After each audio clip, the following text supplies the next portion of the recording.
Bismillah, alhamdulillah, wassalatu wassalamu ala rasulillah, wa ala alihi wa sahbihi wa man ittaba hudah. ربنا لا علم لنا إلا ما علمتنا إنك أنت العليم الحكيم. اللهم إنا نسألك علما نافعا ورزقا طيبا وعملا متقبلا. اللهم فقهنا في الدين، اللهم فقهنا في الدين وعلمنا التأويل. اللهم ارزقنا الصدق والإخلاص في القول والعمل إنك جواد كريم. E falenderojmë Allahun me madhërim, dashuri dhe përulje. Salavatet dhe selamet e sinqerta dhe të plota janë gjithmonë për pejgamberin ton, më të mirin e krijesave të Allahut subhanahu wa taala, për familjarët, shokët e tij dhe për të gjithë ata që pasojnë me përpimëri dhe vëshmëri rrugën e tij deri në ditën e llogarisë. Mbas një shkëputje të shkurtër, do të vazhdojmë inshallah mësimin ton me këtë libër të dobishëm dhe të rëndësishëm me temë Gjawami el-Ad'iyati an-Nabawiyya, pra duat përmbledhëse pejgamberike. Kemi arritur në kapitullin me temë, thot autori sharhu hadith Allahumma rabbana atina fid dunya hasana. Pra komenti i hadithit, Zoti ynë na jep të mira në këtë botë dhe të mira në botën tjetër, wa qina adhaban nar, dhe na mbro nga dënimi i zjarrit. Thot Sheikh Abdul Razak al-Badr, Allah ruajt, thot hadha dua min a'zami al-ad'iyati wa ajalliha sha'nan. Thot kjo dua është prej duave madhështore dhe me pozitë tepër të lartë. Wa huwa min jawami ad-du'a, dhe është prej duave përmbledhëse, pra gjithë përfshirëse. Wa qad jama'a khayra ad-dunya wal akhirah.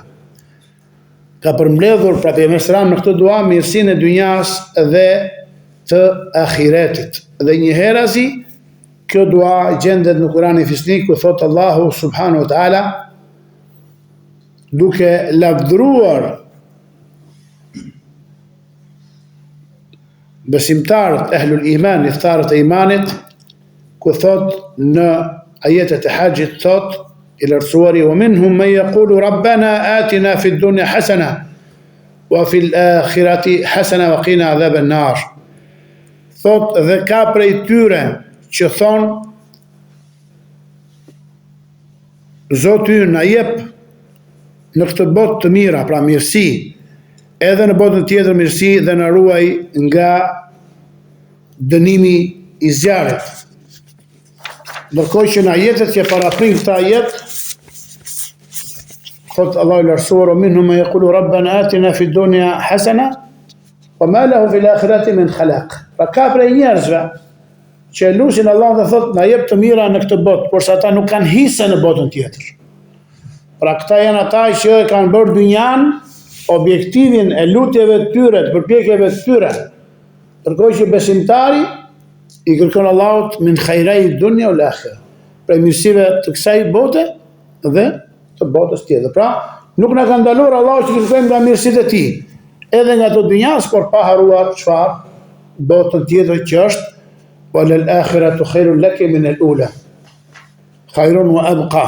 Dhe bota tjetër është më e mirë për ty se sa kjo e para, dhe është më e mirë dhe ajo që ka mbetet. Dhe Allahu subhanahu wa taala çfarë i kujton në ajetet ku flasin për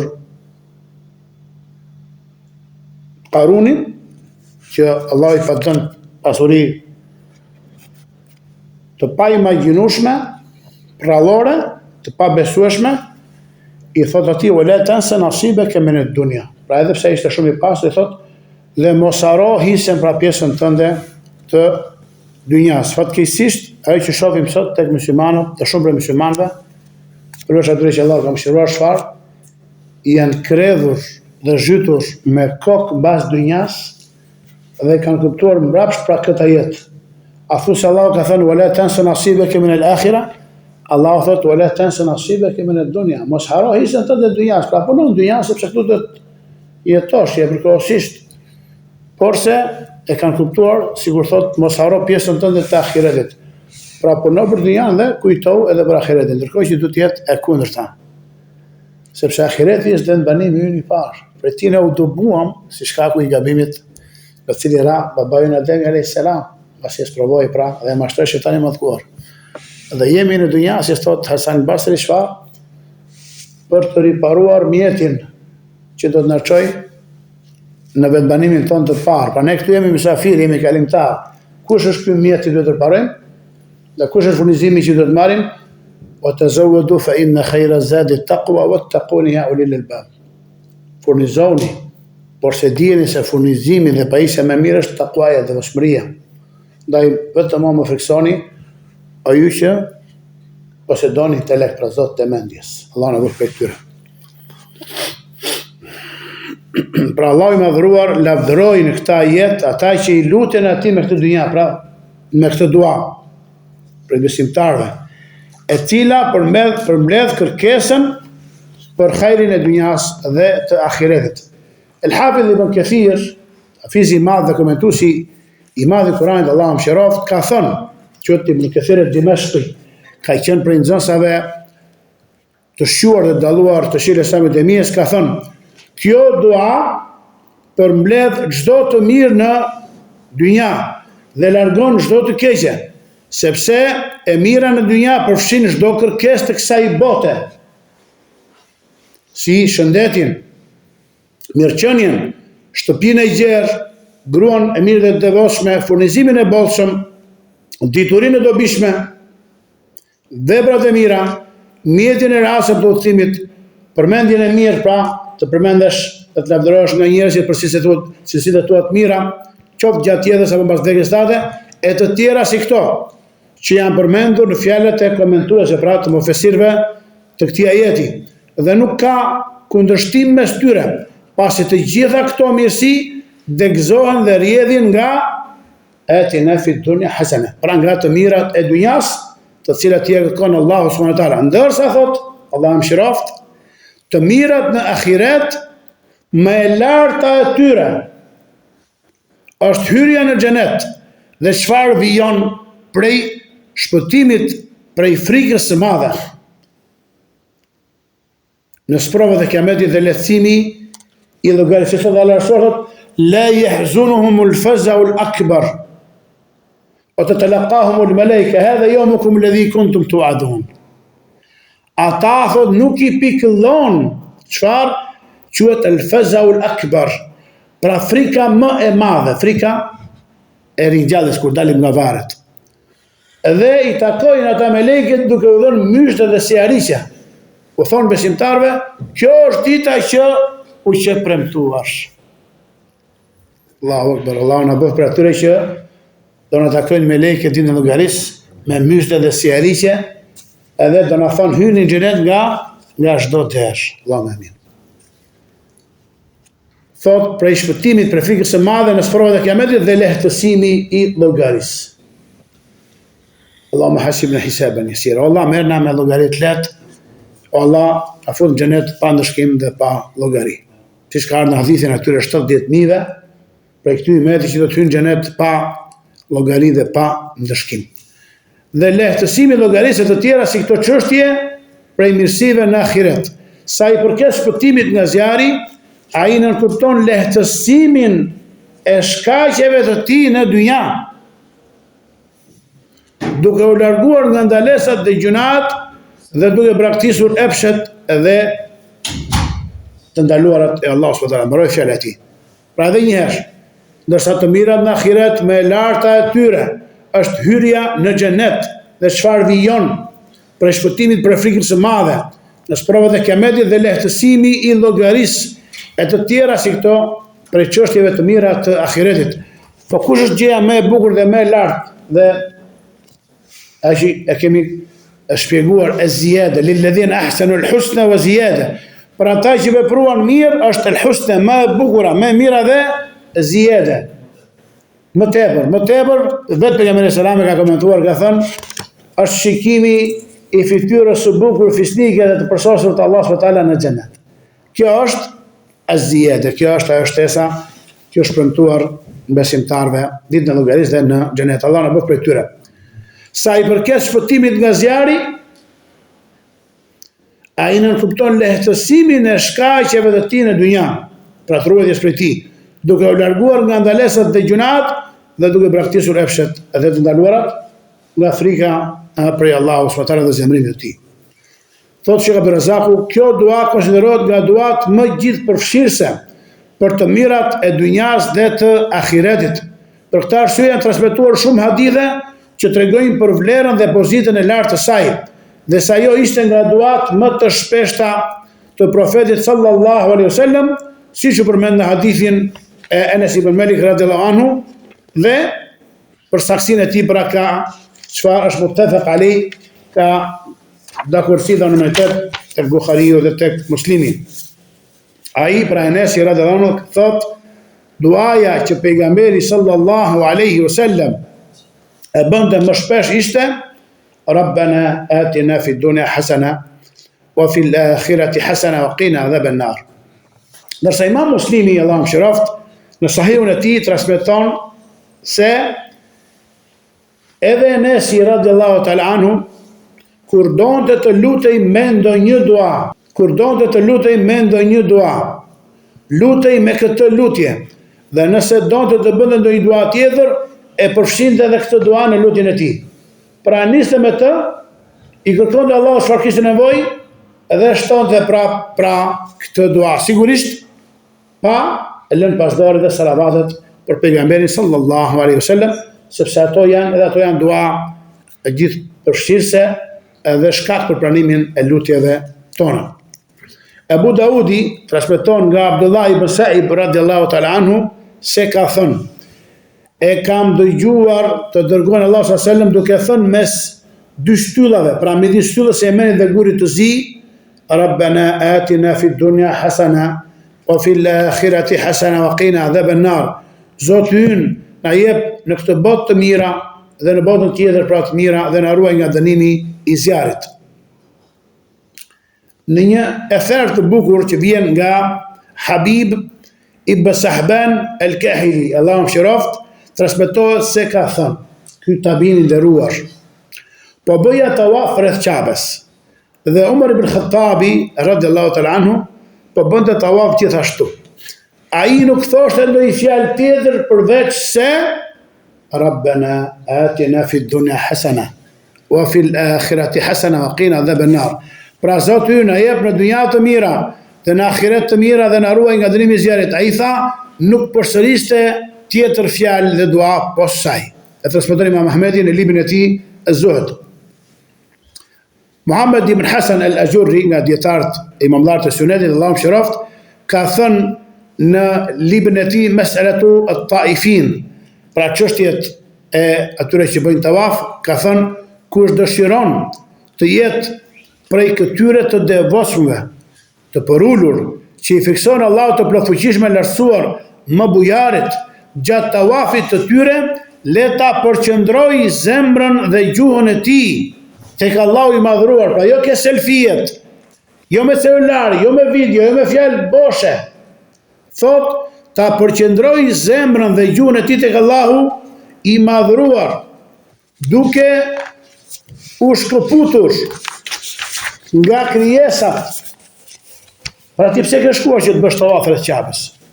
Si e nevojtar, i e përgjigjur thirrjes së Allahut, që të thirrën me Ibrahim alayhis salam, wa adhin fi an-nasi bil hajj, të thirrën njerëzit që të kryejnë haxhin. Ti kur ke kaluar në miqat, çfarë ke thënë? Labbaik Allahumma umra. Ju përgjigja thirrjes tënde o Zot për umra, ju përgjigja.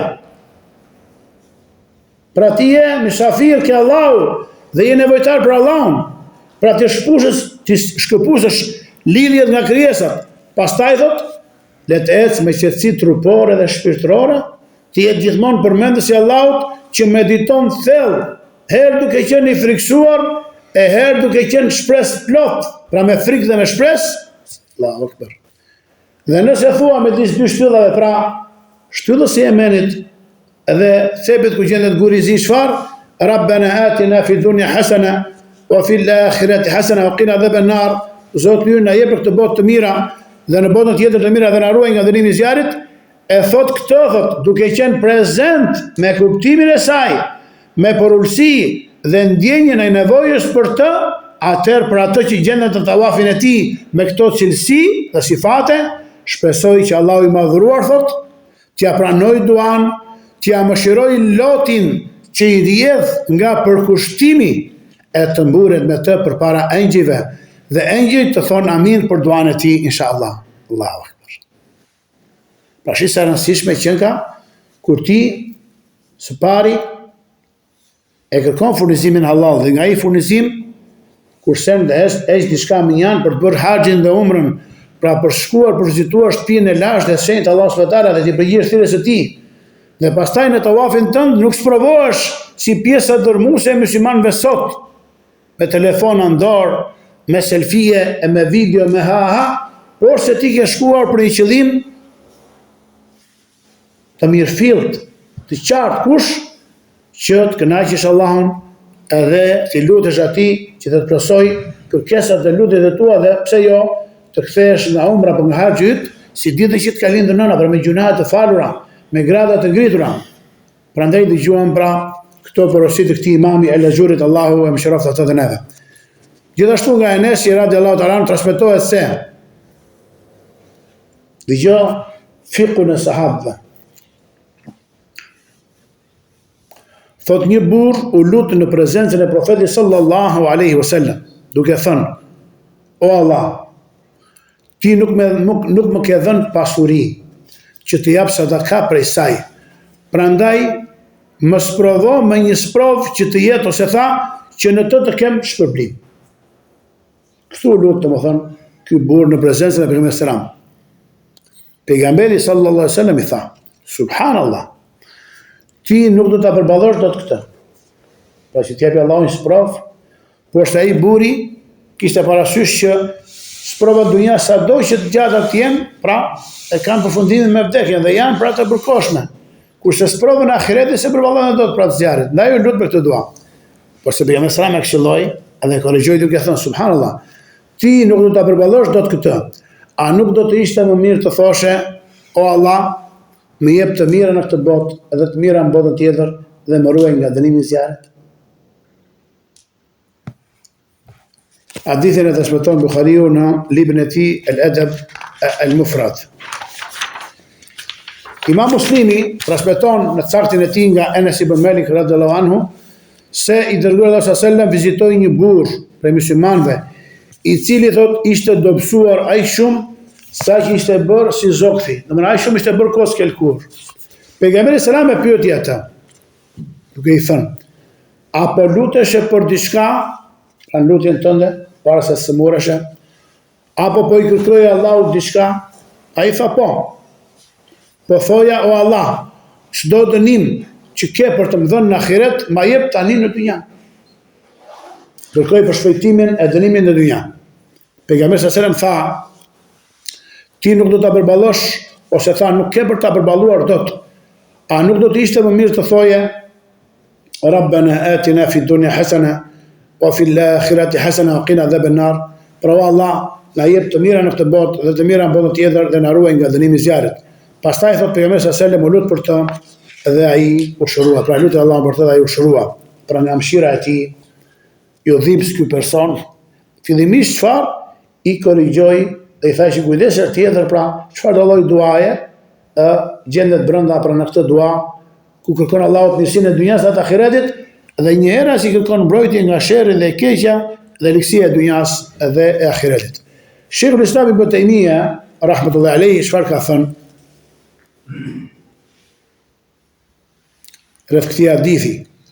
Thot ky njeri u shty nga frika prej dënimit të zjarrit dhe nga dëshira për të shpëtuar në fund pra në botën tjetër, duke kërkuar shpejtimin e dënimit në dynja. Mirë po, ai ka gabuar në këtë, është treguar i pakujdesshëm, edhe pse me qëllim të mirë, dhe qëllimi ishte i pastër dhe fisnik, ishte burr i mirë, devotshëm, asket, i ruajtur nga gjunahet dhe me vepra të ndershme. Megjithatë, gabimet e pakujdesia ndodhin edhe me qëllimin e mirë. Pastaj thot në përmbyllje: e çfarë të thuash atëherë kur njeriu është i dobët dhe me mungesa? Pra i kishte veprat mira, i devotshëm, i sinqert dhe prapë lut me këtë lutje. Pra nëse kam një kusur për të pastruar dhe për të ndëshkuar, ma përshpejton dynja. Thot po ne thot që jemi çfarë të dobët dhe me shumë mangësira. Pra është më parsore që ta shtojmë atë duan Rabbana atina fid dunya hasana wa fil akhirati hasana wa qina adhaban nar. Transmeton Buhariu në veprën e tij Al-Adab al-Mufrad se një grup njerëzish shkuan tek Enes ibn Malik radhiyallahu ta'ala anhu për të kërkuar që të lutej për ta. I thanë, vëllezërit e tu kanë ardhur nga larg që ti të lutesh për ta, pra të bësh dua për ta. E kjo është e ligjëruar, nëse ka njëri i devotshëm, kush Enes ibn Malik, pra sahabi fisnik shërbëtori pejgamberit sallallahu alajhi wasallam, të cilit, siç ka ardhur në transmetime, Allahu i dha jetë të gjatë. Pejgamberi selam është lutur për të dhe ju dha jetë të gjatë dhe pasuri pafund dhe 100 e kusur fëmijë. Ka jetuar thuhet 115 vjet. Radhiyallahu ta'ala. Ai u lut për ta duke thënë: O Allah, na fal ne, na mëshiro, pastaj e përmbylli dhe na jep të mira në këtë botë dhe të mira në botën tjetër, edhe na ruaj thot nga dënimi i zjarrit. Ata i kërkuan që të shtonte edhe më shumë lutje, por sa ai përsëriste të njëjtën lutje. Pastaj tha: nëse ju jepet kjo, atëherë vërtet ju është dhënë e mira e kësaj bote dhe botës tjetër. At-Tibi, një nga dietarët muadith e komentuesit të mëdhenj të haditheve, ka thënë: ai e përsëriste këtë lutje, sepse është nga lutjet më gjithëpërfshirëse, që përmban të mirat e kësaj bote dhe të botës tjetër. Sqarimi i kësaj është se fjala të mira është përmendur 2 herë dhe në formë të pashquar, hasanatan, po të ishte shuar el hasana. Thot që në terminologjinë e diturisë së kuptimeve që quhet ilmul maani, nërkupton se hera e dytë nuk është e njëjtë me të parën. Pra në kërkesën e parë, thot, synohen të mirat e kësaj bote. Cilat janë? Ndihma, suksesi dhe mjetet për të bërë vepra të mira dhe të pranuara tek Allahu subhanahu wa taala. Sepse ti duam veprat e mira. Por se çfarë kemi nevojë? Për tawfik, për nasr, për ndihmë nga Allahu, për sukses dhe për mjetet për të bërë vepra të mira dhe të pranuara tek Allahu subhanahu wa taala. Dhe për tyra është sigurisht dhe sinqeriteti. Në herën e dytë thot, kur përmendet Rabbana atina fid dunya hasana wa fil akhirati hasana. Thot në herën e dytë synohet shpërblimi edhe kënaqësia në botën tjetër. Ndërsa fjalia dhe na ruaj nga dënimi i zjarrit, thot At-Tibi, Allahu mëshiroft, është një plotësim që do të thotë nëse kemi bërë gjunahe apo kemi mangësi që meritojnë për tonë ndëshkim, atëherë na fal dhe na mbron nga dënimi i zjarrit. Prandaj është në vend që të përsëritet shpesh kjo dua. Pastaj thotë Sheikh Abdulrazak el-Bedr, fjala thot Rabbana, që do thot Zoti ynë, është një thirrje, pra një lutje që përmban pohimin dhe afirmimin dhe deklarimin e tauhidit rububie, pra veçimi i Allahut me veprat e tij që janë krijimi, furnizimi, sundimi, dhënia e jetës, vdekjes, dhe se ai është mbajtësi dhe organizuesi vetëm i kësaj gjithësie, çka përfshin dhe kërkon domosdoshmërisht uluhien, pra veçimin e Allahut me adhurim. Dietari i madh Ibn Qayyim Allahu mëshiroft ka thënë: medito se si fillon kjo lutje, që përmban lavdërim dhe krijesë me fjalën O Allah. Si tek çfarë duaja që quhet Sayyidul Istighfar. Pejgamberi selam ka thënë Sayyidul Istighfari, çfarë? Allahumma anta rabbi la ilaha illa anta khalaqtani wa ana 'abduk wa ana 'ala ahdika wa wa'dika mastata'tu. A duaja që ne bëjmë mëngjes edhe mbrëmje. Si në lutjen që quhet zotëria e istighfareve, lutja më e mirë për kërkimin e faljes, pra që është Allahumma anta rabbi la ilaha illa anta khalaqtani wa ana 'abduk wa ana 'ala ahdika wa wa'dika mastata'tu a'udhu bika min sharri ma sana'tu abu'u laka bi ni'matika 'alayya wa abu'u bi dhanbi faghfir li fa innahu la yaghfiru dhunuba illa anta. Pra Allah, ti je Zoti im, nuk ka të adhuruar tjetër me të drejtë përpas teje. Më ke krijuar mua dhe unë jam rob yt. Ndërkohë që thot lutjet e tjera fillojnë thjesht me fjalën Rabbana. si shton besimtarët, thot Ibnul Qayyimi, Rabbana ighfir lana dhunubana wa israfana fi amrina. Zoti ju na I fal gjunahet tona, ose që tha Ademi a.s. Rabbana zalamna anfusana fa in lam taghfir lana wa tarhamna lakunanna min al-khasirin.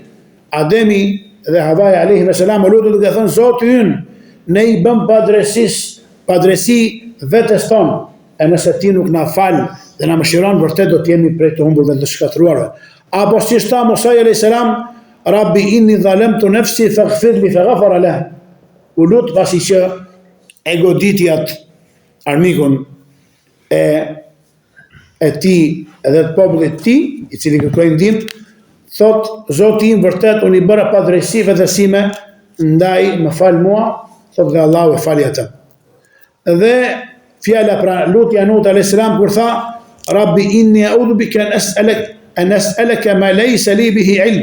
O Zot, vërtet tek ti unë kërkoj mbrojtje dhe strehim nga kërkimi prej teje diçka për të cilën nuk kam dituri. Pra kur I tha o Zot, I mbirë është prej familjarëve të mi. Allahu tha, ai nuk është prej familjarëve të tu. Ai ka bërë çfarë, pra nuk është prej pasuesve të tu. Ai ka bërë punë të liga, pra nuk të bin ty çfarë në urdhrin që të hyrte në anije bashkë me ty të ishte prej të shpëtuarve. Po ashtu pejgamberi sallallahu thoshte mes dy sejdeve Rabbi ighfirli, përsiste atë disa herë, pra Zoti im më fal mua, Zoti im më fal mua. Pra ti çfarë me rububien Allah subhanahu I lutesh atij që I bën dua, pra kur thua Rabbi ti deklaron tonë që ai Zoti yt. Ighfirli çfarë I bën dua dhe duaja çfarë është? Është adhurim dhe është tauhid uluhia. Pra që nga të pandara në jetën e besimtarit tauhidi rububia me uluhien janë mutelazimani, ose tauhidi çfarë rububia stelzimul uluhia. Pra tauhidi rububia e kërkon domosdoshmërisht e obligon tauhidin uluhia. S'mund të thuash po, deklaroj që Allah është krijuesi, furnizuesi, sunduesi, ai që më ka dhënë jetën e tjera dhe mos ta veçosh atë me adhurim. Kjo është padrejsi e madhe. Dhe sekreti I kësaj thot është se Allahu të lartësuar I kërkohet me zotërimin e tij, pra me rububien e tij, që përfshin fuqinë, mirësinë, përkujdesjen, edukimin dhe përmirësimin e çështjes së robit të tij, dhe ai falenderohet dhe lavdërohet me veçimin e tij në adhurim, pra me uluhien, e cila përfshin pohimin dhe vërtetimin e asaj që I takon atij nga cilësitë më të larta dhe emrat më të bukur. Thot Sheikh Razaku, medito rreth metodologjisë së Kuranit dhe do ta gjesh ashtu siç e përmenda. Pra sa I përket lutjes, kemi përmendur shembuj dhe se në Kuran ajo pothuajse nuk fillon përveç se me fjalën ose me emrin Rabb, pra Zot, ndërsa lavdërimi kur vjen me emrat e tij të bukur dhe cilësitë e tij të larta. E mbyllim me këto fjalë të shehun nderuar, plus Allahu na bëj për atyre që dëgjojnë fjalët dhe pasojnë ato me përpikëri, plus Allahu ta bëj të mezhlis të begat, na shlyej gjunat, na ngrej në grada, edhe të na mësoj prej diturive që ne nuk dim dhe na mësoj punën me to. Subhanaka Allahumma bihamdik, ashhadu an la ilaha illa anta astaghfiruka wa atubu ilaik, walhamdulillahi rabbil alamin, wallahu a'lam.